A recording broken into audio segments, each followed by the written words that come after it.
Hi hello everyone, welcome to my channel Srishti tutorial for maths. ನಾನು ಇವತ್ತು 10th class maths ಸಬ್ಜೆಕ್ಟಿಗೆ ಸಂಬಂಧಪಟ್ಟ ಹಾಗೆ chapter number 1 real numbers. So ಈ ಒಂದು ರಿಯಲ್ ನಂಬರ್ಸ್ ಚಾಪ್ಟರ್ನಲ್ಲಿ ಎಕ್ಸಸೈಸ್ 1.1 ಏನು ಬರುತ್ತೆ, ಆ ಎಕ್ಸಸೈಸ್ 1.1ನಲ್ಲಿ ಬರ್ತಕ್ಕಂಥ ಕ್ವಶನ್ಸನ್ನು ಇವತ್ತು ನಿಮ್ಮ ಜೊತೆಗೆ ಡಿಸ್ಕಷನ್ ಮಾಡೋದ್ರ ಮೂಲಕ ಸಾಲ್ವ್ ಮಾಡ್ತಾ ಇದ್ದೀನಿ. ಸೊ ಈ ಒಂದು ಚಾಪ್ಟ್ರಿಗೆ ಸಂಬಂಧಪಟ್ಟಂತಹ ಇಂಟ್ರಡಕ್ಷನ್ ವಿಡಿಯೋನ ಹಿಂದಿನ ವಿಡಿಯೋದಲ್ಲಿ ನಿಮ್ಮ ಜೊತೆ ತಿಳಿಸ್ಕೊಟ್ಟಿದ್ದೀನಿ. ಸೊ ವಿಡಿಯೋ ಯಾರು ನೋಡಿಲ್ವೋ ದಯವಿಟ್ಟು ವಿಡಿಯೋ ನೋಡಿ. ಹಾಗೆಯೇ ಎಕ್ಸಸೈಸ್ 1.1ನಲ್ಲಿ ಬರುವಂಥ ಪ್ರಶ್ನೆಗಳನ್ನು ಸಾಲ್ವ್ ಮಾಡೋದಾದರೆ ಸೊ ಬನ್ನಿ ಕಂಟಿನ್ಯೂ ಮಾಡೋಣ. ಎಕ್ಸಸೈಸ್ 1.1. ಸೊ ಈ ಎಕ್ಸಸೈಸ್ 1.1ರಲ್ಲಿ ಸುಮಾರು 7 ಪ್ರಶ್ನೆಗಳಿದಾವೆ. ಓಕೆನಾ? ಆ 7 ಪ್ರಶ್ನೆಗಳನ್ನು ನೀವು ಒಂದೊಂದಾಗಿ ನೋಡ್ತಾ ಹೋಗೋದಾದರೆ ಮೊದಲನೇ ಕ್ವಶನ್ ಬಂದ್ಬಿಟ್ಟು express each number as A product of it's prime factors ಅಂತ ಕ್ವಶನ್ ಕೊಟ್ಟಿದ್ದಾರೆ. ಅಂದರೆ ಕೆಳಗಡೆ ಕೊಟ್ಟಿರುವ ಸಂಖ್ಯೆಗಳನ್ನು ಪ್ರಾಡಕ್ಟ್ ಆಫ್ ಪ್ರೈಮ್ ನಂಬರ್ಸ್ನ ರೂಪದಲ್ಲಿ ಬರೀಬೇಕು, ಪ್ರೈಮ್ ಫ್ಯಾಕ್ಟರ್ಸ್ನ ರೂಪದಲ್ಲಿ ಬರೀರಿ ಅಂತೇಳಿ ಕ್ವಶನ್ ಕೊಟ್ಟಿರೋದು. ಸೊ ಮೊದಲನೇ ಕ್ವಶನ್ನು 140 ಅಂತ ಕೊಟ್ಟಿದ್ದಾರೆ. ಸೊ 140ಯನ್ನು ನೋಡೋದಾದರೆ ನೋಡಿ, ಕ್ವಶನನ್ನು ನಾವು ಸಾಲ್ವ್ ಮಾಡಬೇಕು ಅಂದರೆ ಪ್ರೈಮ್ ಫ್ಯಾಕ್ಟರೈಸೇಷನ್ ಮೆಥಡನ್ನು ಬಳಕೆ ಮಾಡ್ತೀವಿ. ಹೇಗೆ ಪ್ರೈಮ್ ಫ್ಯಾಕ್ಟರೈಸೇಷನ್ ಮೆಥಡ್ ಅಂತ ಹೇಳಿದ್ರೆ 140 ಆಸ್ ಇಟ್ ಈಸ್ ಬರ್ಕೊಂಡು ನಂತರದಲ್ಲಿ ಆ 140 ಪ್ರೈಮ್ ಫ್ಯಾಕ್ಟರ್ಸ್ಗಳನ್ನು ಬಳಸ್ಕೊಂಡು ಡಿವೈಡ್ ಮಾಡ್ತಾ ಹೋಗ್ತೀವಿ.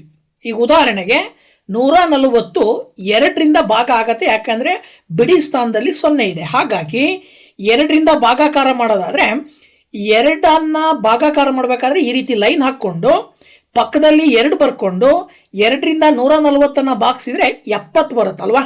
ಸೊ ಹಾಗಾಗಿ ನೀವು 140 ಕೆಳಗಡೆ 70 ಅಂತ ಬರ್ಕೋಬೇಕು. ಇದಾದ ನಂತರದಲ್ಲಿ ಮತ್ತೆ 70 ಮತ್ತೊಂದು ಪ್ರೈಮ್ ನಂಬರಿಂದ ಭಾಗಿಸ್ಬೇಕು. 70ರಲ್ಲೂ ಕೂಡ ಬಿಡಿ ಸ್ಥಾನದಲ್ಲಿ 0 ಇರೋದ್ರಿಂದ 2ರಿಂದ ಭಾಗ ಆಗತ್ತೆ. ಸೊ ದಟ್ 2ರಿಂದ 70 ಭಾಗಾಕಾರ ಮಾಡಿದರೆ ನಿಮಗೆ 35 ಬರುತ್ತೆ. ಈ 35ರ ಬಿಡಿ ಸ್ಥಾನದಲ್ಲಿರುವ 5ರಿಂದಾಗಿ 2 3ರಿಂದ ಭಾಗ ಆಗಲ್ಲ. 2 3ರ ನಂತರ ಬರುವ ಪ್ರೈಮ್ ನಂಬರು 5. ಹಾಗಾಗಿ ನೀವು 5ರಿಂದ 35 ಭಾಗಾಕಾರ ಮಾಡಿದರೆ 5 7 35 ಬರುತ್ತೆ. ಅದರ ಅರ್ಥ ಏನಪ್ಪ ಅಂದರೆ ಈಗ ನಿಮಗೆ 7 ಕೂಡ ಪ್ರೈಮ್ ನಂಬರ್ ಆಗಿರೋದ್ರಿಂದ ಇದನ್ನು ಇಲ್ಲಿಗೆ ಎಲ್ಡ್ ಅಪ್ ಮಾಡಿಬಿಟ್ಟು 140ರ ಪ್ರೈಮ್ ಫ್ಯಾಕ್ಟರ್ಸನ್ನು ಗುಣಾಕಾರದ ರೂಪದಲ್ಲಿ ಬರೆಯೋದಾದರೆ 2 2 5 7 ಏನು ಬಂದಿದೆ ಅವುಗಳನ್ನು ಗುಣಲಬ್ಧದ ರೂಪದಲ್ಲಿ ಅಂದರೆ ಪ್ರಾಡಕ್ಟ್ನ ರೂಪದಲ್ಲಿ ಬರೆದಾಗ 2 × 2 × 5 × 7 ಅಂತೇಳಿ ಬರೀಬಹುದು. ಅಂದರೆ 2 × 2 2 ಸರಿ ಬಂದಿರೋದ್ರಿಂದ ನೀವು 2⁻2 × 5 × 7 ಅಂತೇಳಿ ಕೂಡ ಬರೀಬಹುದು. ಸೊ ಇದು ಆ ಒಂದು ಪ್ರೈಮ್ ಫ್ಯಾಕ್ಟರೈಸೇಷನಿನ ಮೂಲಕ 140 ನಾವು ಪ್ರಾಡಕ್ಟ್ ಆಫ್ ಪ್ರೈಮ್ ಫ್ಯಾಕ್ಟರ್ಸ್ನ ರೂಪದಲ್ಲಿ ಬರೆದಿದ್ದೀವಿ. ಓಕೆ, ಸೊ ನೋಡಿ 140 ಕಂಪ್ಲೀಟ್ ಆಯಿತು. ಇನ್ನು ನೆಕ್ಸ್ಟು ಎರಡನೇ ಕ್ವಶನ್ 156. ಸೊ ಈ 156 ನಾವು ಪ್ರೈಮ್ ಫ್ಯಾಕ್ಟರೈಸೇಷನಿನ ಮೂಲಕ ಪ್ರಾಡಕ್ಟ್ ಆಫ್ ಪ್ರೈಮ್ ಫ್ಯಾಕ್ಟರ್ಸನ್ನು ನಾವು ಬರೆಯೋದಾದರೆ ಸೇಮ್ ಆಸ್ ಇಟ್ ಈಸ್ ಆವಾಗಲೇ ನೀವೇನು ಪ್ರೈಮ್ ಫ್ಯಾಕ್ಟರೈಸೇಷನ್ ಮೆಥಡ್ ಮಾಡಿದ್ರಿ ಅದೇ ರೀತಿ 156 ತಗೊಂಡು ಬಿಡಿ ಸ್ಥಾನದಲ್ಲಿ 6 ಇರೋದ್ರಿಂದ ನೀವು ಸುಲಭವಾಗಿ 2ರಿಂದ ಭಾಗಾಕಾರ ಮಾಡ್ಬೋದು. ಹಾಗಾಗಿ 156 ಬರ್ಕೊಂಡು 156 ಪಕ್ಕದಲ್ಲಿ ಈ ರೀತಿ ಲೈನ್ ಹಾಕ್ಕೊಂಡು ನಂತರದಲ್ಲಿ ನೀವೇನು ಮಾಡ್ಬೋದು, ಪ್ರೈಮ್ ಫ್ಯಾಕ್ಟರೈಸೇಷನ್ ಕಂಟಿನ್ಯೂ ಮಾಡ್ತೀರಾ. ಅಂದರೆ 2ರಿಂದ ಮೊದಲು ಭಾಗಾಕಾರ ಮಾಡಬೇಕಾಗತ್ತೆ ಅಲ್ವಾ. ಸೊ ನೋಡಿ ಇಲ್ಲಿ 2ರಿಂದ 156 ನೀವು ಭಾಗಾಕಾರ ಮಾಡಿದ್ರಿ ಅಂತ ಹೇಳಿದ್ರೆ 78 ಬರುತ್ತೆ. 2 78 156 ಬರುತ್ತೆ. ಇನ್ನು 78ರಲ್ಲೂ ಕೂಡ 8 ಬಿಡಿ ಸ್ಥಾನದಲ್ಲಿರೋದ್ರಿಂದ ಮತ್ತೆ 2ರಿಂದ ಭಾಗಿಸ್ಬೋದು. ನೆಕ್ಸ್ಟ್ ಏನು ಬರುತ್ತೆ ಅಂದರೆ 2ರಿಂದ 78 ನೀವು ಭಾಗಾಕಾರ ಮಾಡಿದ್ರಿ ಅಂತ ಹೇಳಿದ್ರೆ ಆನ್ಸರ್ ಏನು ಬರುತ್ತಪ್ಪ ಅಂತ ಅಂದರೆ 39 ಬರುತ್ತೆ. ಸೊ ಅಲ್ಲಿಗೆ 39ರಲ್ಲಿ ಬಿಡಿ ಸ್ಥಾನದಲ್ಲಿ 9 ಇರೋದ್ರಿಂದ 2ರಿಂದ ಭಾಗ ಆಗಲ್ಲ. ನೆಕ್ಸ್ಟ್ 3ರಿಂದ ಭಾಗ ಆಗತ್ತೆ. 3 39 ಬರುತ್ತೆ. ಸೊ 13 39 ಬಂತು ಅಂತ ಹೇಳಿದ್ರೆ ಅಲ್ಲಿಗೆ 13 ಅನ್ನೋದು ಕೂಡ ಒಂದು ಪ್ರೈಮ್ ಫ್ಯಾಕ್ಟರ್ ಆಗಿರೋದ್ರಿಂದಾಗಿ ಇಲ್ಲಿ ನೀವು 2 × 2 × 3 × 13 ಅಂತ ಬರಿಬೋದು 156. So that 156 is equal to 2 × 2 × 3 × 13 ಅಂತೇಳಿ ಬರೀತೀರಾ. ಅಥವಾ 2 × 2 2 ಸರಿ ಬಂದಿರೋದ್ರಿಂದ 2² ಅಂತೇಳಿ ಕೂಡ ಬರೀಬಹುದು. ಓಕೆನಾ?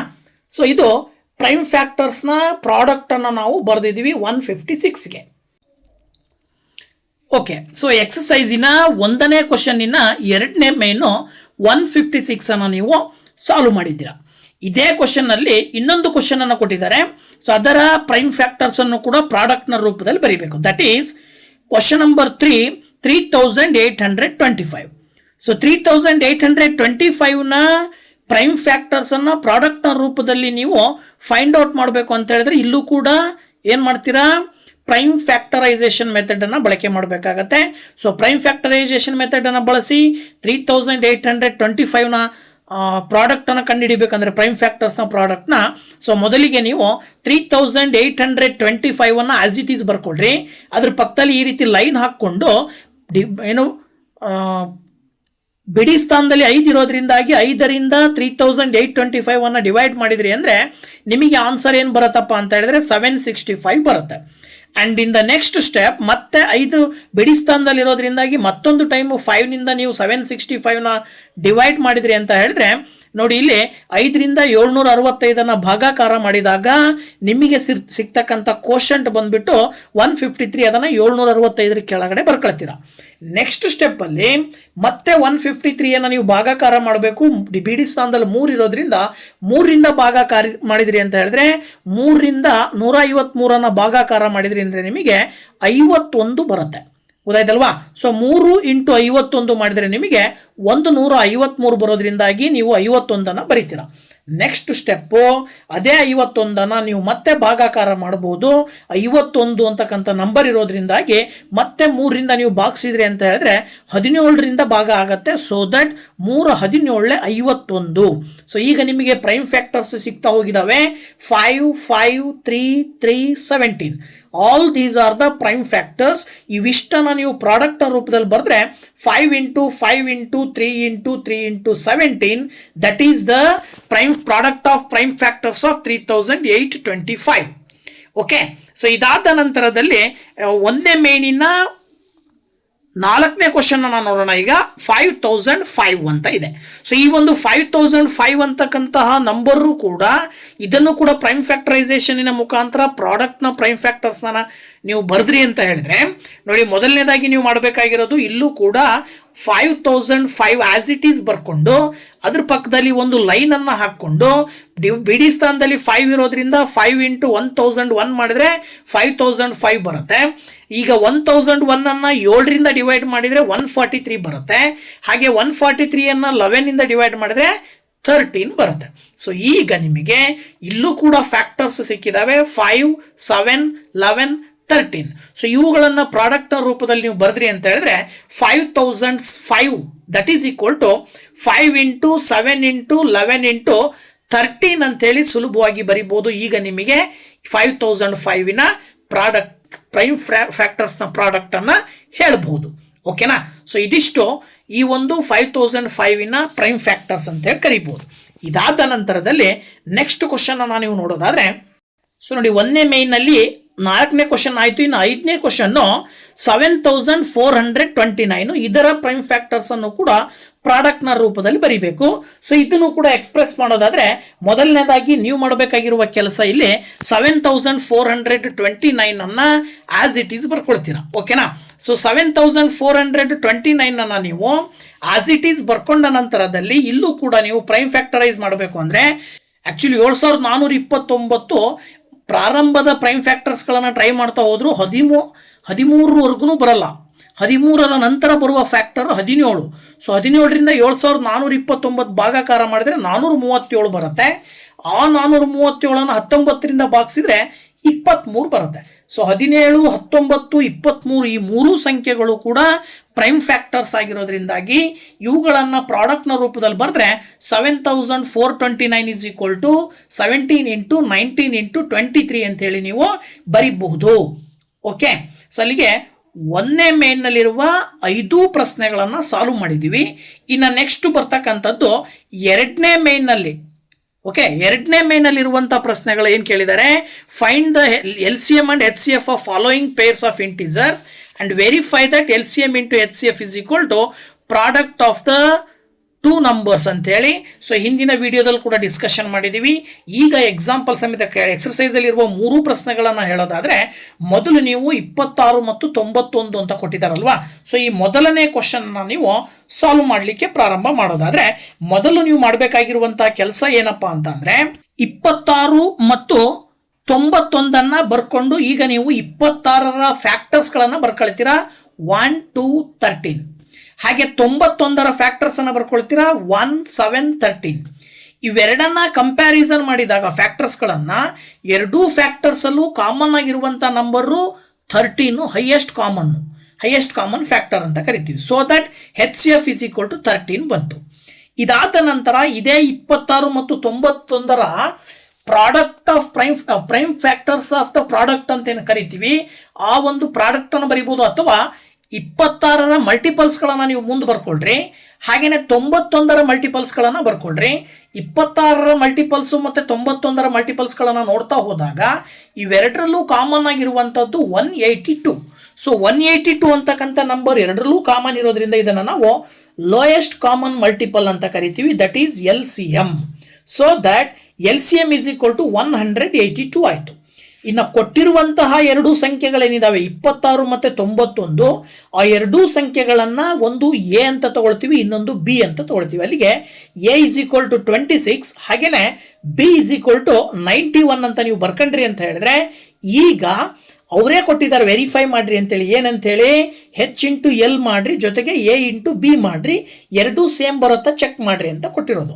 ಸೊ ಇದ್ರ ಪ್ರಕಾರ ನೀವು A ಇಂಟು B ಮಾಡಿದ್ರೆ 26 into 91 that is equal to 2366 ಬರುತ್ತೆ. ಹಾಗೆಯೇ H ಇಂಟು L ಮಾಡಿದ್ರೆ that is equal to 13 into 182 that is also equal to 2366 ಬರುತ್ತೆ. ಸೊ ಇದು ನಮಗೆ ಏನು ಸೂಚಿಸುತ್ತೆ ಅಂದರೆ, A into B is equal to H into L ಅಂತೇಳಿ.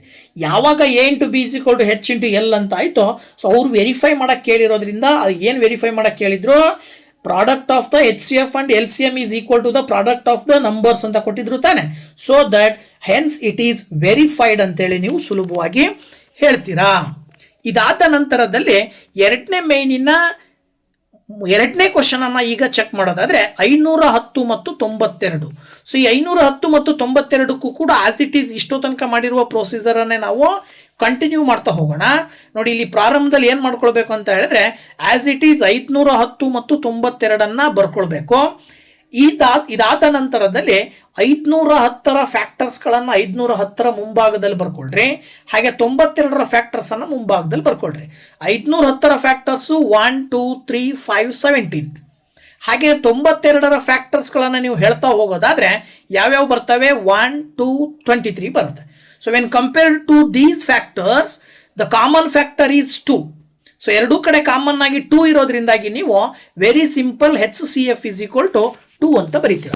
ಇನ್ನು 510 92 ದೊಡ್ಡ ಸಂಖ್ಯೆಗಳಾಗಿರೋದ್ರಿಂದಾಗಿ ನೀವಿಲ್ಲಿ ಮಲ್ಟಿಪಲ್ಸ್ಗಳನ್ನು ಬರೀತಾ ಹೋಗ್ತಕ್ಕಂಥದ್ದು ಕಷ್ಟ ಆಗುತ್ತೆ. ಹಾಗಾಗಿ ನೀವು ಪ್ರೈಮ್ ಫ್ಯಾಕ್ಟರೈಸೇಷನ್ ಮಾಡಬೇಕು. ನಾನು ಹಿಂದಿನ ಒಂದನೇ ಮೇನಲ್ಲಿ ಲೆಕ್ಕ ಮಾಡ್ಬೇಕಾದ್ರೆ ಹೇಳಿದ್ದೀನಲ್ವಾ, ಆ ವಿಧಾನದ ಮೂಲಕ 510 ಮತ್ತು 92ರ ಫ್ಯಾಕ್ಟರ್ಸ್ಗಳ ಪ್ರಾಡಕ್ಟನ್ನು ಬರ್ಕೊಳ್ಬೇಕು. ಸೊ 510 ಮತ್ತು 92 ಪ್ರಾಡಕ್ಟ್ಗಳನ್ನು ನೀವು ಬರ್ಕೊಳ್ಳೋದಾದ್ರೆ 510ರ ಪ್ರೈಮ್ ಫ್ಯಾಕ್ಟರ್ಸ್ನ ಪ್ರಾಡಕ್ಟ್ ಏನು ಬರುತ್ತಪ್ಪ ಅಂತ ಹೇಳಿದ್ರೆ, that is equal to 2 into 3 into 5 into 17 ಬರುತ್ತೆ. ಹಾಗೇನೆ 92ರ ಫ್ಯಾಕ್ಟರ್ಸ್ನ ಒಂದು ಪ್ರಾಡಕ್ಟ್ ಏನು ಬರುತ್ತಪ್ಪ ಅಂತ ಹೇಳಿದ್ರೆ, that is equal to 2 into 2 into 23 ಬರುತ್ತೆ. ಈಗ ನೀವು LCM ಕಂಡುಹಿಡಿಬೇಕಾಗಿರೋದ್ರಿಂದ ಎರಡರಲ್ಲೂ ಕಾಮನ್ ಆಗಿರುವಂಥ 2 ಅನ್ನು ಒಂದ್ಸರಿ ಬರ್ಕೊಳ್ಬೇಕು. ಉಳಿದಂಥ ಎಲ್ಲ ಫ್ಯಾಕ್ಟರ್ಸ್ಗಳನ್ನು ಮಲ್ಟಿಪ್ಲೈ ಮಾಡಬೇಕು. ಅಲ್ಲಿಗೆ LCM is equal to 2 into 3 into 2 into 5 into 17 into 23 ಮಾಡಬೇಕಾಗತ್ತೆ. ಅಲ್ಲಿಗೆ ಈ ಎಲ್ಲ ಫ್ಯಾಕ್ಟರ್ಸ್ಗಳ ಪ್ರಾಡಕ್ಟ್ ಮಲ್ಟಿಪ್ಲೈ ಮಾಡಿದಾಗ ಫೈನಲಿ ಪ್ರಾಡಕ್ಟ್ ಬಂದ್ಬಿಟ್ಟು ಏನು ಸಿಗುತ್ತಪ್ಪ ಆನ್ಸರ್ ಅಂತ ಹೇಳಿದ್ರೆ 23,460 ಸಿಗುತ್ತೆ. ಅಲ್ಲಿಗೆ ಇದು LCM ಆಯಿತು. ಸೊ ಈಗ ನಾವು ಮೊದಲು ಮಾಡಬೇಕಾಗಿರೋದು H ಇಂಟು L ಮಾಡಬೇಕಲ್ವಾ. ಹಾಗೇನೆ A ಇಂಟು B, 510 A ಅಂತ ತಗೊಳ್ಬೇಕು, 92 B ಅಂತ ತಗೊಳ್ಬೇಕು. ಸೊ ಈ ರೀತಿ ಮಾಡಿದಾಗ ಎರಡೂ ಬಾರಿನೂ ಕೂಡ ಸೇಮ್ ಬರಬೇಕು. H ಇಂಟು L ಮಾಡಿದಾಗ ಏನು ಬರುತ್ತೋ A ಇಂಟು B ಮಾಡಿದಾಗ್ಲೂ ಅದೇ ಆನ್ಸರ್ ಬರಬೇಕು. ಸೊ ಚೆಕ್ ಮಾಡೋದಾದ್ರೆ ಮೊದಲನೇದಾಗಿ A into B that is equal to 510 into 92 ಮಾಡಿದ್ರಿಂದ ನೀವು 46,920 ಬರುತ್ತೆ. ಅದೇ ರೀತಿನೇ H ಇಂಟು L ಮಾಡ್ರಿ. ಹೆಚ್ ಇಂಟು ಎಲ್ ಮಾಡಿದಾಗ ನೀವು 2 ಇಂಟು 23,460 ಮಾಡ್ತೀರಾ. That is also equal to 46,920 ಬರುತ್ತೆ. ಸೊ ಇದರ ಅರ್ಥ ಏನಾಯ್ತು, A into B product of two numbers ಏನು ಬರುತ್ತೋ ಆ ಎರಡು ನಂಬರ್ಸ್ಗಳ H C F into L C M ಮಾಡಿದ್ರು ಕೂಡ ಅದೇ ಆನ್ಸರ್ ಬರುತ್ತೆ. So that A into B is equal to H into L ಅಂತೇಳಿ ನೀವು ಸುಲಭವಾಗಿ ಹೇಳಬಹುದು. ಓಕೆನಾ? ಸೊ ಎರಡನೇ ಮೇನಲ್ಲಿ ಎರಡನೇ ಕ್ವಶನ್ ಅನ್ನು ಸಾಲ್ವ್ ಮಾಡಿದ್ದೀವಿ. ಈಗ next third question 336 and 54. So ಈ ಒಂದು ಕ್ವಶನನ್ನು ಅಂದರೆ ಈ ನಂಬರ್ಸ್ಗಳ ಎಚ್ ಸಿ ಎಫ್ ಮತ್ತು ಎಲ್ ಸಿ ಎಮ್ ಅನ್ನು ಕಂಡುಹಿಡಿದು ಜೊತೆಗೆ ಎರಡು ನಂಬರ್ಗಳ ಪ್ರಾಡಕ್ಟನ್ನು ವೆರಿಫೈ ಮಾಡಲಿಕ್ಕೆ ಕೇಳ್ತಕ್ಕಂಥದ್ದು ಅಲ್ವಾ. ಸೊ ನೋಡೋಣ ಹೇಗೆ ಸಾಲ್ವ್ ಮಾಡೋದು ಅಂತಕ್ಕಂಥದ್ದನ್ನು ನೋಡಿ. ಮೊದಲು 336 ಮತ್ತು 54 ಆಸ್ ಇಟ್ ಈಸ್ ಬರ್ಕೊಳ್ಳಿ. ಇದಾದ ನಂತರದಲ್ಲಿ 336ನ ಫ್ಯಾಕ್ಟರ್ಸನ್ನು ಬರ್ಕೊಂಡ್ರೆ 237 ಅಂತ ಬರ್ಕೊಳ್ಬೋದು. ಹಾಗೆಯೇ 54ನ ಫ್ಯಾಕ್ಟರ್ಸು 2, 3 ಅಂತ ಬರಿತೀವಿ. ಇವೆರಡರಲ್ಲೂ ಕಾಮನ್ ಆಗಿರುವ ಫ್ಯಾಕ್ಟರ್ಸು ಎರಡಿದಾವೆ, 2 ಮತ್ತು 3. ಹಾಗಾಗಿ ಹೆಚ್ ಸಿ ಎಫ್ ಬೇಕು ಅಂದರೆ 2 ಮತ್ತು 3 ಮಲ್ಟಿಪ್ಲೈ ಮಾಡಿದ್ರಿ ಅಂದರೆ ನೀವು 2 ಇಂಟು 3 ಇಸ್ ಈಕ್ವಲ್ ಟು 6 ಅಂತ ಬರಿತೀರಾ. ಇಲ್ಲಿಗೆ ಹೆಚ್ ಸಿ ಎಫ್ ಆಯಿತು. ಈಗ ಎಲ್ ಸಿ ಎಮ್ ಕಂಡುಹಿಡಿಬೇಕಲ್ವಾ. ಸೊ ಎಲ್ ಸಿ ಎಮ್ ಬೇಕು ಅಂತ ಹೇಳಿದ್ರೆ L C M of 336 and 54 ಬೇಕು ಅಂದರೆ 336ನ ಪ್ರಾಡಕ್ಟ್ ಆಫ್ ಪ್ರೈಮ್ ಫ್ಯಾಕ್ಟರ್ಸ್ ಅನ್ನು ಬರ್ಕೊಂಡ್ರೆ 2 into 2 into 2 into 2 into 3 into 7. ಹಾಗೆ 54ರ ಫ್ಯಾಕ್ಟರ್ಸು 2 ಇಂಟು 3 ಇಂಟು 3 ಇಂಟು 3. ಇವನು ಎರಡರಲ್ಲೂ ಕೂಡ ಕಾಮನ್ ಆಗಿರುವಂಥ ಫ್ಯಾಕ್ಟರ್ಸನ್ನು ಒಂದೊಂದು ಸರಿ ಬರ್ಕೊಂಡು ಅಂದರೆ 2 ಇಂಟು 3 ಬರ್ಕೊಂಡು ಇನ್ನು ಉಳಿದಂತೆ ಎಲ್ಲ ಫ್ಯಾಕ್ಟರ್ಸ್ಗಳನ್ನು ಬರ್ಕೊಂಡು ಇವುಗಳ ಪ್ರಾಡಕ್ಟನ್ನು ಫೈಂಡ್ ಔಟ್ ಮಾಡಿದ್ರಿ ಅಂದರೆ ಪ್ರಾಡಕ್ಟ್ ಬಂದುಬಿಟ್ಟು 3024 ಬರುತ್ತೆ. ಇದರ ಅರ್ಥ ಎಚ್ ಸಿ ಎಫ್ 6 ಬಂದಿದೆ, ಎಲ್ ಸಿ ಎಮ್ಮು 3024. ಎರಡರ ಪ್ರಾಡಕ್ಟ್ ಆ್ಯಕ್ಚುಲಿ ಏನು ಬರುತ್ತೆ ಅಂತ ಹೇಳಿದ್ರೆ 18,144 ಬರುತ್ತೆ. ಹಾಗೆ ಎರಡು ಸಂಖ್ಯೆಗಳು 336 ಮತ್ತು 54ನ ಮಲ್ಟಿಪ್ಲೈ ಮಾಡಿದ್ರೆ 18,144 ಬರುತ್ತೆ. ಸೊ ಈ ಎರಡು ಅಬ್ಸರ್ವ್ ಮಾಡಿದರೆ ಹೆಚ್ ಇಂಟು ಎಲ್ 18,144 ಬಂದಿದೆ, ಹಾಗೆ ಎ ಇಂಟು ಬಿ 18,144 ಬಂದಿದೆ. So that A into B is equal to H into L ಅಂತೇಳಿ ಸುಲಭವಾಗಿ ನಾವು ಹೇಳಬಹುದು. ಇದಾದ ನಂತರದಲ್ಲಿ ಮೂರನೇ ಮೇನಿಗೆ ಹೋಗೋಣ. ಮೂರನೇ ಮೇನಿನ ಕ್ವಶನ್ ಹೇಳುತ್ತೆ ಸಿಂಪ್ಲಿ ಕೆಳಗಡೆ ಏನು ಮಾಡಿದೆ ಅಂದರೆ ಮೂರು ಸಂಖ್ಯೆಗಳನ್ನು ಕೊಟ್ಟಿದ್ದಾರೆ. ಕೊಟ್ಟಂಥ ಮೂರು ಸಂಖ್ಯೆಗಳ ಎಲ್ ಸಿ ಎಮ್ ಮತ್ತು ಎಚ್ ಸಿ ಎಫ್ ಅನ್ನು ಕಂಡುಹಿಡಿಯಿರಿ ಅಂತ ಕ್ವಶನ್ ಕೊಟ್ಟಿದ್ದಾರೆ. ವೆರಿ ಸಿಂಪಲ್ ಆಗಿರ್ತಕ್ಕಂಥದ್ದು. ಮೂರು ಸಂಖ್ಯೆಗಳ ಎಚ್ ಸಿ ಎಫ್ ಮತ್ತು ಎಲ್ ಸಿ ಎಮ್ ಅನ್ನು ಕಂಡುಹಿಡಿಯಿರಿ ಅಂದರೆ ಮೊದಲನೇ ಕ್ವಶನ್ನು 12, 15 ಮತ್ತು 21 ನಾವು ತಗೊಂಡು ಇವುಗಳ ಎಲ್ ಸಿ ಎಮ್ ಮತ್ತು ಎಚ್ ಸಿ ಎಫ್ ಅನ್ನು ಕಂಡುಹಿಡಿಯೋಣ ಅಂತಂದರೆ ನೋಡಿ, ಈಗ ಮೊದಲು ನೀವು 12, 15 ಮತ್ತು 21 ಮೂರು ಸಂಖ್ಯೆಗಳನ್ನು ಬರ್ಕೊಂಡು ಮೂರು ಸಂಖ್ಯೆಗಳ ಫ್ಯಾಕ್ಟರ್ಸ್ಗಳನ್ನು ಬರಿತಾ ಹೋಗ್ರಿ. ಅಂದರೆ 12 ಯಾವ್ಯಾವ ಸಂಖ್ಯೆಗಳಿಂದ ಭಾಗ ಆಗುತ್ತೆ, ಹಾಗೆಯೇ 15 ಯಾವ್ಯಾವ ಸಂಖ್ಯೆಗಳಿಂದ ಭಾಗ ಆಗುತ್ತೆ, ಜೊತೆಗೆ 21 ಯಾವ್ಯಾವ ಸಂಖ್ಯೆಗಳಿಂದ ಭಾಗ ಆಗುತ್ತೆ ಅಂತೇಳಿ ನೀವು ಬರಿತಾ ಹೋದ್ರಿ ಅಂತ ಹೇಳಿದ್ರೆ ಒಟ್ಟಾರೆ ನಾವು ಪ್ರೈಮ್ ಫ್ಯಾಕ್ಟರ್ಸ್ನ ಪ್ರಾಡಕ್ಟ್ನ ರೂಪದಲ್ಲಿ ಬರ್ಕೊಂಡ್ರೆ 12ಅನ್ನು 2 ಇಂಟು 2 ಇಂಟು 3 ಅಂತ ಬರಿಬೋದು. ಅದೇ ರೀತಿ 15ಅನ್ನು 3 ಇಂಟು 5 ಅಂತ ಬರಿಬೋದು. ಜೊತೆಗೆ 21 ಇದೆಯಲ್ವಾ, ಅದನ್ನು ನಾವೇನಂತ ಬರಿಬೋದು ಅಂತ ಹೇಳಿದ್ರೆ 3 ಇಂಟು 7 ಅಂತ ಬರ್ಕೊಳ್ಬೋದು. ಈಗ ಈ ಮೂರು ಪ್ರೈಮ್ ಫ್ಯಾಕ್ಟರ್ಸ್ನ ಪ್ರಾಡಕ್ಟನ್ನು ಅಬ್ಸರ್ವ್ ಮಾಡಿದಾಗ ಮೂರರಲ್ಲೂ ಕಾಮನ್ ಆಗಿ ಒಂದು ಫ್ಯಾಕ್ಟರ್ ಇದೆ, ದಟ್ ಈಸ್ 3. ಹಾಗಾಗಿ 12, 15 ಮತ್ತು 21ರ ಹೆಚ್ ಸಿ ಎಫ್ ಅನ್ನು ನಾವು 3 ಅಂತ ಹೇಳ್ತೀವಿ, ಕಾಮನ್ ಆಗಿರ್ತಕ್ಕಂಥದ್ದನ್ನು ಬರಿತೀವಿ. ಇನ್ನು ಎಲ್ ಸಿ ಎಮ್ ಬೇಕು ಅಂತ ಹೇಳಿದ್ರೆ ಏನು ಮಾಡಬೇಕು, ಈ ಹೆಚ್ ಸಿ ಎಫ್ ಏನು ಬಂದಿರುತ್ತೆ ಅದನ್ನು ಸೇರಿ ಇನ್ನು ಉಳಿದಿರುವಂತಹ ಫ್ಯಾಕ್ಟರ್ಸ್ಗಳನ್ನು ಮಲ್ಟಿಪ್ಲೈ ಮಾಡಿ ಬರುವಂಥ ಪ್ರಾಡಕ್ಟನ್ನು ನಾವೇನಂತ ಕರಿತೀವಿ, ಎಲ್ ಸಿ ಎಮ್ ಅಂತ ಕರಿತೀವಿ. ಅದ್ರ ಪ್ರಕಾರ L C M is equal to ನೀವೇನಂತ ಬರೀಬೇಕಾಗತ್ತೆ 3 ಇಂಟು 2 ಇಂಟು 2 ಇಂಟು 5 ಇಂಟು 7 ಅಂತ ಬರೀತೀರಾ. So 3 into 2 into 2 into 5 into 7 multiply ಮಾಡಿದ್ರಿ ಅಂತ ಹೇಳಿದ್ರೆ ನಿಮಗೆ ಆನ್ಸರ್ ಏನು ಬರುತ್ತೆ, 420 ಬರುತ್ತೆ. ಸೊ ಆನ್ಸರ್ ಬಂದುಬಿಟ್ಟು 420, that is the L C M of 12, 15 and 21 ಅಂತ ಹೇಳ್ಬೋದು. ಓಕೆನಾ? ಇದರ ನೆಕ್ಸ್ಟ್ ಬಂದ್ಬಿಟ್ಟು ಸೆಕೆಂಡ್ ಒನ್ ಬಂದ್ಬಿಟ್ಟು 17, 23 ಆ್ಯಂಡ್ 29 ಇವುಗಳ ಎಲ್ ಸಿ ಎಮ್ ಮತ್ತು ಎಚ್ ಸಿ ಎಫ್ ಅನ್ನು ಕಂಡುಹಿಡಿಯಬೇಕು. ಮೂರು ಸಂಖ್ಯೆಗಳನ್ನು ಕೊಟ್ಟಿದ್ದಾರೆ ಅಲ್ವಾ. ಸೊ ಈ ಮೂರು ಸಂಖ್ಯೆಗಳನ್ನು ಎಲ್ ಸಿ ಎಮ್ ಕಂಡುಹಿಡಿಯಬೇಕು ಅಂದರೆ ಮೊದಲು 17, 23 ಹಾಗೇನೆ 29 ಅನ್ನು ಬರ್ಕೊಂಡು ಇವು ಮೂರನ್ನು ಅಬ್ಸರ್ವ್ ಮಾಡಿದಾಗ ಮೂರು ಕೂಡ ಏನಾಗಿದ್ದಾವೆ ಅಂದರೆ ಪ್ರೈಮ್ ಫ್ಯಾಕ್ಟರ್ಸೇ ಆಗಿರೋದ್ರಿಂದ ಇವುಗಳ ಫ್ಯಾಕ್ಟರ್ಸ್ ಬರೀ 2 ಬರ್ತವೆ, 1 ಮತ್ತು ಅದೇ ಸಂಖ್ಯೆ. ಹಾಗಾಗಿ 17ರ ಪ್ರೈಮ್ ಫ್ಯಾಕ್ಟರ್ಸು 1 × 17 ಅಂತ ಬರಿತೀವಿ. 23ದು 1 × 23 ಬರುತ್ತೆ. ಹಾಗೆಯೇ 21 1 × 21. ಸೊ ಹಾಗಿದ್ಮೇಲೆ ಮೂರನ್ನು ಕಂಪ್ಯಾರಿಸನ್ ಮಾಡಿದಾಗ ಮೂರಲ್ಲೂ ಕಾಮನ್ ಆಗಿರುವ factor that is 1. So that the HCF is equal to 1 ಅಂತ ಹೇಳ್ತೀವಿ. ಇನ್ನು LCM ಬೇಕು ಅಂತ ಹೇಳಿದ್ರೆ ನೀವು LCM ಅನ್ನ ಕಂಡುಹಿಡಿಬೇಕಾದಾಗ ಏನು ಮಾಡಬೇಕು ಅಂದರೆ ಆ ನಂಬರ್ಸ್ಗಳೇನಿದಾವೆ ಮೂರೂ ನಂಬರ್ಸ್ಗಳನ್ನು ಮಲ್ಟಿಪ್ಲೈ ಮಾಡಬೇಕಾಗತ್ತೆ. ಅಂದರೆ 17 × 23 × 29 ಮಾಡಿದಾಗ ನಿಮಗೆ ಈ ಮೂರು ಸಂಖ್ಯೆಗಳ LCM ಸಿಗುತ್ತೆ. ದಟ್ ಈಸ್ ಈಕ್ವಲ್ ಟು 11,339 ಅಂತಕ್ಕಂಥದ್ದನ್ನು ನೀವು ಸುಲಭವಾಗಿ ಹೇಳ್ಬೋದು ಈ ಪ್ರಶ್ನೆಗೆ ಉತ್ತರವಾಗಿ. So that HCF 1 LCM 11,339. ಇಲ್ಲಿಗೆ 2ನೇ ಕ್ವಶನ್ ಕಂಪ್ಲೀಟ್ ಆಯಿತು. ಇನ್ನು 3ನೇ ಮೇನ್ನಲ್ಲಿ 3ನೇ ಪ್ರಶ್ನೆ 8, 9 and 25 ಅಂತ ಕೊಟ್ಟಿದ್ದಾರೆ. ಸೊ 8, 9 and 25 ಪ್ರೈಮ್ ಫ್ಯಾಕ್ಟರ್ಸ್ ಅನ್ನ ಮೊದಲು ಬರ್ಕೊಳ್ಬೇಕಲ್ವಾ. ಸೊ ನೋಡಿ 8, 9, 25 ಬರ್ಕೊಂಡು ಸೊ 8ರ ಪ್ರೈಮ್ ಫ್ಯಾಕ್ಟರ್ಸ್ ನ ಪ್ರಾಡಕ್ಟ್ ನ ರೂಪದಲ್ಲಿ ಬರೆದಾಗ 8 ಏನಾಗುತ್ತೆ ಅಂತ ಹೇಳಿದ್ರೆ 1 × 2 × 2 × 2 ಅಂತ ಬರೀತೀರಾ. ಹಾಗೇನೆ 9ರ ಪ್ರೈಮ್ ಫ್ಯಾಕ್ಟರ್ಸ್ ನ ಪ್ರಾಡಕ್ಟ್ ರೂಪದಲ್ಲಿ ಬರೆದ್ರೆ 1 × 3 × 3 ಆಗುತ್ತೆ. 25ರದ್ದು ಬಂದು 1 × 5 × 5 ಆಗುತ್ತೆ. ಇವು ಮೂರನ್ನು ಕಂಪ್ಯಾರಿಸನ್ ಮಾಡಿದಾಗ ಮೂರರಲ್ಲೂ ಕಾಮನ್ ಇರೋದು 1 ಮಾತ್ರ. ಸೊ ಹಾಗಾಗಿ ಇಲ್ಲೂ ಕೂಡ the HCF of 8, 9 and 25 is 1 ಅಂತ ಹೇಳಬೇಕಾಗತ್ತೆ. ಇದಾದ ನಂತರದಲ್ಲಿ LCM ಅನ್ನ ಕಂಡುಹಿಡಿಬೇಕಲ್ವಾ. ಸೊ LCM ಬೇಕು ಅಂತ ಹೇಳಿದ್ರೆ ಉಳಿದಿರುವ ಎಲ್ಲ ಮೂರಲ್ಲೂ ಕಾಮನ್ ಆಗಿರುವ ಫ್ಯಾಕ್ಟರ್ 1 ಬಿಟ್ಟು ಬೇರೆ ಸಂಖ್ಯೆ ಇಲ್ಲದೆ ಇರೋದ್ರಿಂದ 8, 9 ಮತ್ತು 25 ನೀವು ಗುಣಾಕಾರ ಮಾಡಬೇಕು. ಸೊ ಮೂರನ್ನು ಗುಣಾಕಾರ ಮಾಡಿದಾಗ ನಿಮಗೆ 1800 ಬರುತ್ತೆ. That is the LCM of 8, 9, 25. So ಅಲ್ಲಿಗೆ HCF 1 LCM 1800 ಅಂತೇಳಿ ನೀವು ಸುಲಭವಾಗಿ ಹೇಳಬಹುದು. ಓಕೆನಾ. ಸೊ ಇದಾದ ನಂತರದಲ್ಲಿ ಮುಂದಿನ ಪ್ರಶ್ನೆಯನ್ನು ನೋಡೋದಾದ್ರೆ ಈಗ 3ನೇ ಮೇನ್ ಕಂಪ್ಲೀಟ್ ಆಯಿತು. ಇನ್ನು 4ನೇ ಮೇನಲ್ಲಿ ಇರುವಂತ ಪ್ರಶ್ನೆ ಹೇಳ್ತದೆ ಏನು ಅಂದ್ರೆ given that HCF of 306 and 657 that is equal to 9. ಹಾಗೆ ಫೈಂಡ್ LCM ಆಫ್ 306 and 657 ಅಂತ ಕೊಟ್ಟಿದ್ದಾರೆ. ಇಲ್ಲಿ ನೀವು HCF ಅನ್ನ ಅವರೇ ಕೊಟ್ಟಿದ್ದಾರೆ, 2 ಸಂಖ್ಯೆಗಳನ್ನ ಗಿವನ್ ಕೊಟ್ಟಿದ್ದಾರೆ ಅಂತ ತಿಳ್ಕೊಂಡು ಈಗ ನೀವು LCM ಅನ್ನ ಫೈಂಡ್ ಔಟ್ ಮಾಡಬೇಕು. ಸೊ ಇಲ್ಲಿ LCM ಅನ್ನ ಕಂಡುಹಿಡಿಬೇಕಂದ್ರೆ ನಮಗೆ ಗೊತ್ತಿರುವಂತೆ product of 2 numbers is equal to the product of HCF and LCM ಅಂತ ಏನು ಸ್ಟೇಟ್ಮೆಂಟ್ ಬರುತ್ತೆ ಅದರ ಆಧಾರದ ಮೇಲೆ ಕೊಟ್ಟಿರುವಂತಹ ಸಂಖ್ಯೆಗಳನ್ನ A B ಅಂತ ತಗೊಳ್ರಿ. A is equal to 306, B is equal to 657. ಹಾಗೆ HCF ಕೊಟ್ಟಿದ್ದಾರೆ ಅದನ್ನ H ಅಂತ ತಗೊಳ್ರಿ, ದಟ್ ಈಸ್ ಈಕ್ವಲ್ ಟು 9.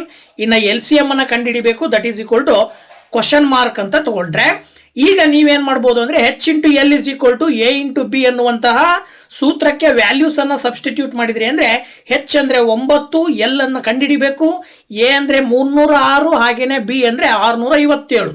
ಈಗ 9 ರಿಂದ 657 ನೀವು ಭಾಗಾಕಾರ ಮಾಡಿದ್ರಿ ಅಂತ ಹೇಳಿದ್ರೆ 9 657 ಭಾಗಿಸ್ಬೇಕು ಅಂದ್ರೆ 73 ಭಾಗಾಕಾರ ಮಾಡಬಹುದು. ಅಲ್ಲಿಗೆ 73 ಬಂತು. ಈಗ ಎಲ್ ಬೇಕು ಅಂತ ಹೇಳಿದ್ರೆ ನೀವು 306 × 73 ಮಲ್ಟಿಪ್ಲೈ ಮಾಡಿದ್ರಿ ಅಂತ ಹೇಳಿದ್ರೆ 22,338 ಬರುತ್ತೆ. This is the LCM. ಗೊತ್ತಾಯ್ತಲ್ಲ, ಆ 2 ಸಂಖ್ಯೆಗಳ LCM ಕೇಳಿದ್ರು, ಆನ್ಸರ್ ಬಂದಿದೆ. ಇದಾದ ನಂತರದಲ್ಲಿ 5ನೇ ಪ್ರಶ್ನೆಯನ್ನು ನೋಡೋದಾದ್ರೆ check whether 6n can end with the digit 0 for any natural number n ಅಂತ ಕೊಟ್ಟಿದ್ದಾರೆ.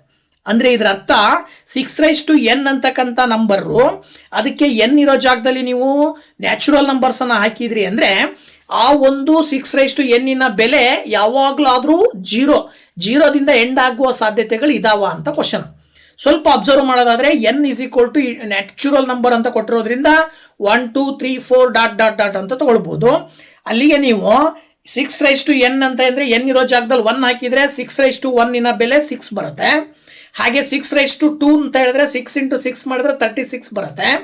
ಅದೇ ರೀತಿ 6:3 ಮಾಡಿದ್ರಿ ಅಂತ ಹೇಳಿದ್ರೆ 6 × 6 × 6 ಮಾಡಿದ್ರೆ 216 ಬರುತ್ತೆ. ಈ ಬಂದಂತ ಮೂರೇ ಸಂಖ್ಯೆಗಳನ್ನ ಕಂಪ್ಯಾರಿಸನ್ ಮಾಡಿದ್ರೆ ನೀವು ಯೂನಿಟ್ ಪ್ಲೇಸ್ ಅಲ್ಲಿ ಎಲ್ಲಾ ಸಂದರ್ಭದಲ್ಲೂ 6 ಬರ್ತಾ ಇದೆ. ಇದರ ಅರ್ಥ ಏನ್ ತೋರಿಸುತ್ತೆ ಅಂದ್ರೆ ಪ್ರತಿ ಸಂದರ್ಭದಲ್ಲೂ 6ನ ಪವರ್ n ಇರೋ ಜಾಗದಲ್ಲಿ ಯಾವುದೇ ನ್ಯಾಚುರಲ್ ನಂಬರ್ ಹಾಕಿದ್ರು ಆ ಎಲ್ಲಾ ಸಂದರ್ಭದಲ್ಲೂ ಬರುವಂತಹ ಪ್ರಾಡಕ್ಟ್ ಏನಾಗಿರುತ್ತೆ, ಅಥವಾ ಬರುವಂಥ ಆನ್ಸರು ಎಂಡ್ ವಿತ್ 6 ಆಗಿರುತ್ತೆ. ಬಟ್ ಇಲ್ಲಿ ಎಂಡ್ ವಿತ್ 0 ಆಗಿರುತ್ತಾ ಅಂತ ಕೇಳಿದ್ದಾರೆ. ಸೊ ನೀವು ಇಲ್ಲಿ ಹೇಳಬೇಕಾಗತ್ತೆ 6n could not end with the digit 0 for any natural number n ಅಂತ ಹೇಳಿ ನೀವು ಆನ್ಸರನ್ನು ಬರಿಬೇಕಾಗತ್ತೆ. ಇದಾದ ನಂತರದಲ್ಲಿ ಮುಂದಿನ ಪ್ರಶ್ನೆಯನ್ನು ನಾವು ನೋಡೋದಾದ್ರೆ ನೆಕ್ಸ್ಟ್ ಕ್ವಶನ್ ಬಂದ್ಬಿಟ್ಟು 6th ಕ್ವಶನ್ನು. ಸೊ 6ನೇ ಪ್ರಶ್ನೆ ಏನು ಹೇಳ್ತದಪ್ಪ ಅಂತ ನೀವು ಅಬ್ಸರ್ವ್ ಮಾಡೋದಾದ್ರೆ ಇಲ್ಲಿ ನೋಡಿ, ಇಲ್ಲಿ explain why 7 into 11 into 13 plus 13 and 7 into 6 into 5 into 4 into 3 into 2 into 1 plus 5 are composite numbers. ಈ ಸಂಖ್ಯೆಗಳನ್ನ ಕಾಂಪೋಸಿಟ್ ನಂಬರ್ ಅಂತ ಯಾಕೆ ಕರಿತೀವಿ ಅಂತ ಹೇಳಿ. ಕಾಂಪೋಸಿಟ್ ನಂಬರ್ ಅಂತ ಅಂದ್ರೆ ನಿಮಗೆ ಗೊತ್ತು, ಕಾಂಪೋಸಿಟ್ ನಂಬರ್ ಅಂದ್ರೆ product of prime factors. A number is product of prime factors ಅನ್ನ ನಾವು ಕಾಂಪೋಸಿಟ್ ನಂಬರ್ ಅಂತ ಕರಿತೀವಿ. ಸೊ ಹಾಗಿದ ಮೇಲೆ ಇಲ್ಲಿ ಕೊಟ್ಟಿರುವ ಎರಡು ಸಂಖ್ಯೆಗಳು ಪ್ರೈಮ್ ಫ್ಯಾಕ್ಟರ್ಸ್ ನ ಪ್ರಾಡಕ್ಟ್ ನ ರೂಪದಲ್ಲಿ ಇದೆಯಾ? ಅಲ್ಲಿ +13 ಇದೆ ಒಂದರಲ್ಲಿ, ಇನ್ನೊಂದರಲ್ಲಿ +5 ಇದೆ. ಸೊ ಹಾಗಾಗಿ ಸಾಧ್ಯ ಇದೆಯಾ ಅಂತ ಕೊಟ್ಟಿದ್ದಾರೆ. ಸೊ ಇದು ಕೂಡ ಸಾಧ್ಯ ಇದೆ ಅಂತಕ್ಕಂಥದ್ದನ್ನು ಹೇಳ್ಬೋದು. ಹೇಗೆ ಅಂದ್ರೆ ಮೊದಲು ಕೊಟ್ಟಿರುವಂತಹ ಸಂಖ್ಯೆಯನ್ನು ಬರ್ಕೊಂಡ್ರೆ 7 into 11 into 13 plus 13 ಅಂತ ಕೊಟ್ಟಿದ್ದಾರಲ್ವಾ, ಆ 13 ಅನ್ನ ನೀವು ಕಾಮನ್ ಆಗಿ ತೆಗೆದುಬಿಟ್ರೆ 7 into 11 plus 1 ಉಳ್ಕೊಳ್ಳುತ್ತೆ. ಈಗ ನೀವು 7 into 11 ಮಲ್ಟಿಪ್ಲೈ ಮಾಡಿದ್ರೆ 77 ಬರುತ್ತೆ, ಪಕ್ಕದಲ್ಲಿ +1 ಇದೆ. ಆಗ ಪಕ್ಕದಲ್ಲಿರುವಂತಹ 1 ಅನ್ನ ಆಡ್ ಮಾಡಿದ್ರಿ ಅಂದ್ರೆ 78 ಬರುತ್ತೆ. That is equal to 13 into 78 ಮಾಡಿದ್ರಿ ಅಂದ್ರೆ ನಿಮಗೆ ಆನ್ಸರ್ ಇದನ್ನ ಪ್ರಾಡಕ್ಟ್ ನ ರೂಪದಲ್ಲಿ, ಪ್ರೈಮ್ ಫ್ಯಾಕ್ಟರ್ಸ್ ನ ಪ್ರಾಡಕ್ಟ್ ನ ರೂಪದಲ್ಲಿ ಬರೆಯೋದಾದ್ರೆ 13 into 2 into 3 into 13 ಅಂತ ಬರೀಬಹುದು. ಸೊ ಪ್ರೈಮ್ ಫ್ಯಾಕ್ಟರ್ಸ್ ನ ರೂಪದಲ್ಲಿ ಈ ಸಂಖ್ಯೆಯನ್ನು ಬರಿತಾ ಇದ್ದೀವಿ ಅಂದ್ರೆ ಇದು ಒಂದು ಕಾಂಪೋಸಿಟ್ ನಂಬರ್. ಒಂದಾಯ್ತಲ್ವಾ? ಸೊ ಇದೇ ರೀತಿನಲ್ಲಿ ಇನ್ನೊಂದು ಸಂಖ್ಯೆಯನ್ನ ಕೊಟ್ಟಿದ್ದಾರೆ. ಸೊ ಇನ್ನೊಂದು ಸಂಖ್ಯೆ ಏನು ಹೇಳುತ್ತಪ್ಪ ಅಂದ್ರೆ ಕ್ವಶನ್ ಯಾವ ರೀತಿ ಇದೆ ಅಂತ ಹೇಳಿದ್ರೆ 7 into 6 into 5 into 4 into 3 into 2 into 1 plus 5 ಅಂತ ಕೊಟ್ಟಿದ್ದಾರಲ್ವಾ. ಸೊ ಈ ಒಂದು ಸಂಖ್ಯೆಯನ್ನ ಹೇಗೆ ಸಾಲ್ವ್ ಮಾಡೋದು? ಇಲ್ಲೂ ಕೂಡ ಪ್ಲಸ್ ಇಂದ ಈ ಕಡೆದು ರೈಟ್ ಸೈಡ್, ಆ ಕಡೆದು ಲೆಫ್ಟ್ ಸೈಡ್ ಅಂತ ಕನ್ಸಿಡರ್ ಮಾಡಿದ್ರೆ 5 ಅನ್ನ ಇಲ್ಲೂ ಕೂಡ ಕಾಮನ್ ಆಗಿ ತೆಗಿಬಹುದು ನೀವು. ಸೊ 5 ಕಾಮನ್ ತೆಗೆದ್ರಿ ಅಂದ್ರೆ 7 into 6 into 4 into 3 into 2 into 1 ಪಕ್ಕದಲ್ಲಿ +1. ಸೊ 1 + 1 ಇರೋದ್ರಿಂದ ಇದಿಷ್ಟನ್ನ ಮಲ್ಟಿಪ್ಲೈ ಮಾಡಿದ್ರೆ 1 ತನಕನೂ 1008 ಬರುತ್ತೆ. ಪಕ್ಕದಲ್ಲಿರುವ +1 ನೀವು ಆಡ್ ಮಾಡಿದ್ರಿ ಅಂದ್ರೆ 5 into 1009 ಬರುತ್ತೆ. ಸೊ 1009 ಅಂತಕ್ಕಂಥದ್ದು ಒಂದು ಪ್ರೈಮ್ ನಂಬರೇ ಆಗಿರೋದ್ರಿಂದ 5 into 1009 ಅಂದ್ರೆ ಇದು ಒಂದು ಪ್ರಾಡಕ್ಟ್ ಆಫ್ ಪ್ರೈಮ್ ಫ್ಯಾಕ್ಟರ್ಸ್ ನ ರೂಪದಲ್ಲಿ ಈ ಸಂಖ್ಯೆ ಇರೋದ್ರಿಂದ ಈ ಎರಡು ಸಂಖ್ಯೆಗಳನ್ನ ನಾವೇನಂತ ಕರಿತೀವಿ? Composite numbers. So therefore the product of primes are composite numbers ಅಂತೇಳಿ ಕೊಟ್ಟಿರುವ ಗಿವನ್ ಎಕ್ಸಾಂಪಲ್ಗಳನ್ನ ನೀವು ಹೇಳಬಹುದು. ಇದಾದ ನಂತರದಲ್ಲಿ ಕೊನೆಯ ಪ್ರಶ್ನೆ 7ನೇ ಕ್ವಶನ್ ಏನು ಹೇಳುತ್ತಪ್ಪ ಅಂತಕ್ಕಂಥದ್ದನ್ನ ನೋಡೋದಾದ್ರೆ, there is a circular path around sports field. Here Sonia takes 18 minutes to drive one round of the field while Ravi takes 12 minutes for the same. Suppose they both start at the same point and at the same time and go in the same direction. After how many minutes will they meet again at the starting point ಅಂತ ಕೊಟ್ಟಿದ್ದಾರೆ. Very simple. Sonia ಒಂದು field ಅನ್ನ complete ಆಗಿ round ಹೊಡಿಲಿಕ್ಕೆ 18 ನಿಮಿಷ ತಗೊಳ್ತಾಳೆ. ಅದೇ field ಅನ್ನ round ಹೊಡಿಲಿಕ್ಕೆ ರವಿ 12 ನಿಮಿಷ ತಗೊಳ್ತಾನೆ. ಸೊ ಪ್ರಾರಂಭ ಅವ್ರು ಇಬ್ರು ಒಟ್ಟಿಗೆ ಒಂದೇ ಜಾಗದಿಂದ ಪ್ರಾರಂಭ ಮಾಡಿ ಅವರು ಕಂಟಿನ್ಯೂ ಮಾಡ್ತಾ ಹೋದಾಗ ಎಷ್ಟು ರೌಂಡ್ಸಿನ ನಂತರದಲ್ಲಿ ಅಥವಾ ಎಷ್ಟು ನಿಮಿಷಗಳ ನಂತರದಲ್ಲಿ ಇಬ್ರು ಒಂದೇ ಸಮಯದಲ್ಲಿ ಒಂದೇ ಜಾಗವನ್ನ ಏನ್ ಮಾಡ್ತಾರೆ, ತಲುಪ್ತಾರೆ ಅಂತಕ್ಕಂಥದ್ದನ್ನ ಕೇಳಿದ್ದಾರೆ. ಸೊ ಇದರ ಆನ್ಸರ್ ಬೇಕು ಅಂತ ಹೇಳಿದ್ರೆ ನೀವೇನ್ ಮಾಡಬೇಕಾಗತ್ತೆ ಇಲ್ಲಿ ಅಂದ್ರೆ ವೆರಿ ಸಿಂಪಲ್, LCM ಕಂಡುಹಿಡಿಬೇಕು. 18 ಮತ್ತು 12ರ LCM ಅನ್ನ ಕಂಡುಹಿಡಿಬೇಕಾಗತ್ತೆ. ಸೊ 18 ಮತ್ತು 12ರ LCM ಅನ್ನ ಕಂಡುಹಿಡಿಬೇಕು ಅಂತ ಹೇಳಿದ್ರೆ ನೀವು 18ರ ಫ್ಯಾಕ್ಟರ್ಸ್ ಅನ್ನ ಬರ್ಕೊಳ್ಬೇಕು 2 into 3 into 3. ಹಾಗೆ 12ರ ಫ್ಯಾಕ್ಟರ್ಸ್ 2 into 2 into 3. ಸೊ ಇವೆರಡರಲ್ಲೂ ಕಾಮನ್ ಆಗಿರುವಂತಹ ಫ್ಯಾಕ್ಟರ್ಸ್ ಅನ್ನ ನೀವು ಮೊದಲು ಬರ್ಕೊಂಡು ಎರಡರಲ್ಲೂ ಕಾಮನ್ ಆಗಿರುವಂಥವು 2 ಮತ್ತು 3 ಇರೋದ್ರಿಂದ so LCM is equal to 2 into 3 ಬರೆದ್ಮೇಲೆ 18ರಲ್ಲಿ 3 ಮತ್ತು 12ರಲ್ಲಿ 2 ಏನು ಉಳಿತು, ಆ ಎರಡು ಫ್ಯಾಕ್ಟರ್ಸ್ ಅನ್ನು ಮಲ್ಟಿಪ್ಲೈ ಮಾಡಿದ್ರೆ 2 into 3 into 3 into 2 ಮಾಡಿದ್ರೆ ದಟ್ ಈಸ್ ಈಕ್ವಲ್ ಟು 36 ಬರುತ್ತೆ. ಇದರ ಅರ್ಥ ಏನಪ್ಪಾ ಅಂತ ಹೇಳಿದ್ರೆ 36 ಮಿನಿಟ್ಸಿನ ನಂತರ ಅವರಿಬ್ರು ಮೀಟ್ ಆಗ್ತಾರೆ ಅಂತ. So that they will meet again after 36 minutes ಅಂತ ಹೇಳಿ ನೀವು ಆನ್ಸರ್ ಅನ್ನ ಬರಿಬೇಕಾಗತ್ತೆ. ಓಕೆನಾ? ಸೊ ಎಕ್ಸಸೈಸ್ 1.1ರಲ್ಲಿ ಪ್ರಾರಂಭ 1ರಿಂದ 7ನೇ ಪ್ರಶ್ನೆಯ ತನಕ ಕಂಪ್ಲೀಟ್ ಪ್ರಶ್ನೆಗಳನ್ನು ಈ ಒಂದು ವಿಡಿಯೋದಲ್ಲಿ ಸಾಲ್ವ್ ಮಾಡಿ ನಿಮ್ಮ ಜೊತೆಗೆ ಡಿಸ್ಕಷನ್ ಮಾಡಿದ್ದೀನಿ. ಸೊ ದಯವಿಟ್ಟು ವಿಡಿಯೋ ಇಷ್ಟ ಆದರೆ ಲೈಕ್ ಮಾಡಿ, ಶೇರ್ ಮಾಡಿ, ಕಮೆಂಟ್ ಮಾಡಿ. ಹಾಗೆಯೇ ಬೆಲ್ ಐಕಾನ್ ಕ್ಲಿಕ್ ಮಾಡೋದ್ರ ಮೂಲಕವಾಗಿ ಚಾನಲ್ ಇನ್ನೂ ಸಬ್ಸ್ಕ್ರೈಬ್ ಮಾಡಿಲ್ಲ ಅಂದರೆ ಚಾನಲ್ ಸಬ್ಸ್ಕ್ರೈಬ್ ಮಾಡ್ಕೊಳ್ಳಿ ಅಂತ ಹೇಳ್ತಾ ನೆಕ್ಸ್ಟ್ ವಿಡಿಯೋದಲ್ಲಿ ನೆಕ್ಸ್ಟ್ ಎಕ್ಸಸೈಸ್ನೊಂದಿಗೆ ಬರ್ತೀನಿ. ಅಲ್ಲಿ ತನಕ ವೆಯ್ಟ್ ಮಾಡ್ತಾ ಇರಿ. Once again thank you very much. Bye bye.